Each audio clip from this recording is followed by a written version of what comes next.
This is going to be a quick recap of the lesson plan project that you just completed. This is based on part number 1, not part number 2.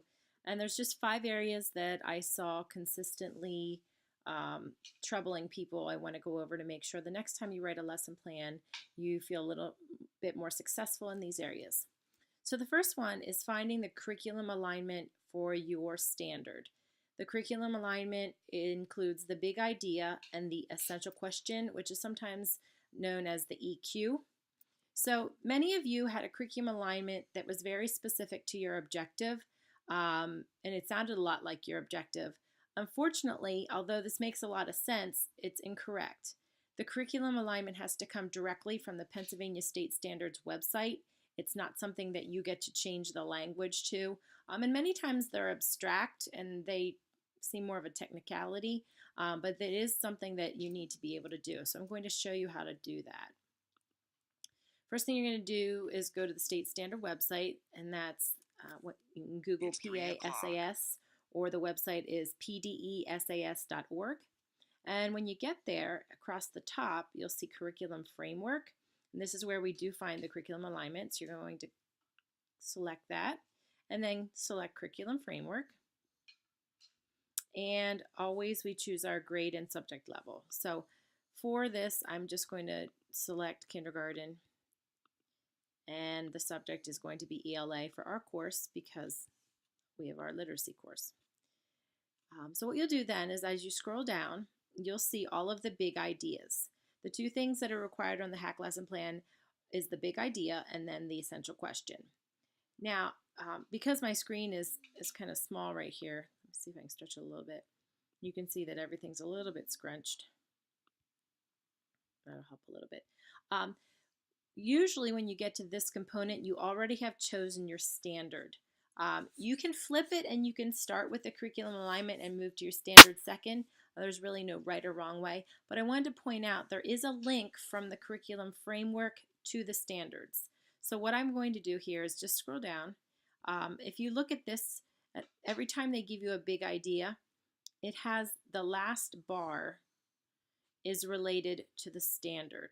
So if you're looking at things like book handling skills, phonics, sight words, concepts of print, that's one of our foundational skills. You'll get your big idea right here. If you're looking at comprehension, you can see that we have a group of comprehension skills. Actually, these are the listening and speaking skills that deal with those standards. Then we have the skills that go with reading informational text. Then we have the skills that have to do with reading regular literature. That would be considered fiction. And then we have our writing skills. So depending where your standard is, it'll help you narrow down where to find the curriculum alignment. I'm just going to choose foundational skills because it's one of the more simpler ones. And if you click on the arrow, it opens up, and there's one essential question for foundational skills. So if your lesson plan was about sight words or phonics or phonemic awareness, you would go right here and you open this up, and your big idea would be effective readers use appropriate strategies to construct meaning. Then you get to the essential question: how do strategic readers create meaning from informational and literary text? Those are the 2 things that would go on your lesson plan. Now, to check to make sure you're in the right area, because it does get a little more complicated, is you can open this up and you can see the standards are listed underneath that match. And they also have what we call competencies. What I like about the competencies is that sometimes the standard's pretty big and they might even break down the competencies to help you write your objective. But let's just say I wanted to have a standard that had to do with phonics. So that would be Common Core 11KD. I'll open that up and it'll take you right into your standard that you see when you did your first search. So that's how you know it's a match. And that's how you find your curriculum alignment. Remember, you don't get to generate the big idea and essential question. They must come from the Pennsylvania State Standards website. Just switching back. The second area is right from this website as well. When you were choosing your standard for comprehension, many of you picked CC 1.2, which is for nonfiction text only. They're going to call it informational text on the website. Most of you had a fiction book, but you had a nonfiction standard, and so that was wrong. So I'm going to show you the difference. So if we go back into the state standards, I'm going to actually do the search again so you know. Go to standards, go to view standards, choose your grade level, and we'll go back into kindergarten. Go into English Language Arts, and then you'll see the standard areas. So just like we just saw, the first standard, CC 1.1, is foundational skills, and that's the one we were just in. Standard area 2 is reading informational text. All of the standards that have to do with informational text are comprehension standards. They have to do with comprehension, making connections, and comparing texts. And so there are things like retelling, finding key details, making connections, identifying parts of a book, answering questions to do with the parts of the book, but they're all based on information or nonfiction text. So unless you have a nonfiction book, you don't want to choose CC 1.2. The almost word for word the same standards are also in CC 1.3, and that's reading literature. And this is focused on the same things, comprehension, making connections, comparing texts, but for fictional texts. Now I know it doesn't say fictional, it just says literature, which could mean anything, but because CC 1.2 is dealing with nonfiction or informational, this is by default the fiction text. You can see it's the same kind of skills, retelling, key details, story elements. That's another kind of red flag that you know that you're in fictional text, because nonfictional text doesn't have story elements. Kind of same things, answering questions about vocabulary. So make sure that if you are choosing a standard for comprehension, that you look at your literature and determine, do you need the nonfiction standard, CC 1.2, or do you need the fiction standard, CC 1.3? Because they're very closely related, but you must match them correctly with your literature. All right, the third area I want to point out is just to remind you that all lesson procedures need an opening and a closing. An opening is not just bringing the students to the carpet to hear a story. An opening is not just reading a story. In the opening of your lesson, you really want to focus on, number one, engaging and exciting the students in the lesson, but also getting them ready for the skills that are going to be presented in the lesson. So if your skill is on syllables, then you want to get them excited about syllables, and you want to make sure they know what syllables are. So when you start teaching about that, they're ready for it. A lot of times we also want to get them ready to listen to something in the literature. So it's that before reading time that you're going to focus on. When it comes to closings, closings are not just sending them back to their seats. It's not giving them the assessment. Closing is wrapping up the lesson. At the end of the lesson, you want the students to be able to answer two questions. What did we learn today, and why is it important? The first question, what did we learn today, should come directly from your objective. They should be able to know what they practiced. The why is it important is actually even more important, because students need to know why they're learning something. Where are they going to use this in the real world? Why do they need to know it? So coming up with examples at the end of the lesson of where you may use this is really important and meaningful to them. And it will also help them retrieve the knowledge they learned later on. So openings and closings are very important.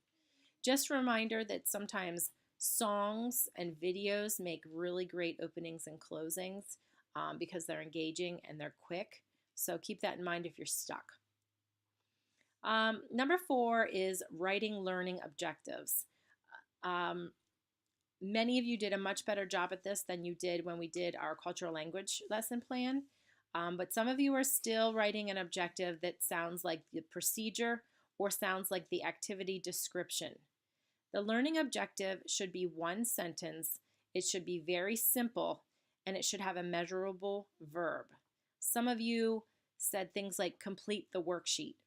That doesn't relate to the skill we want them to do. If the worksheet was on identifying and counting syllables, then that's your measurable verb, not complete a worksheet.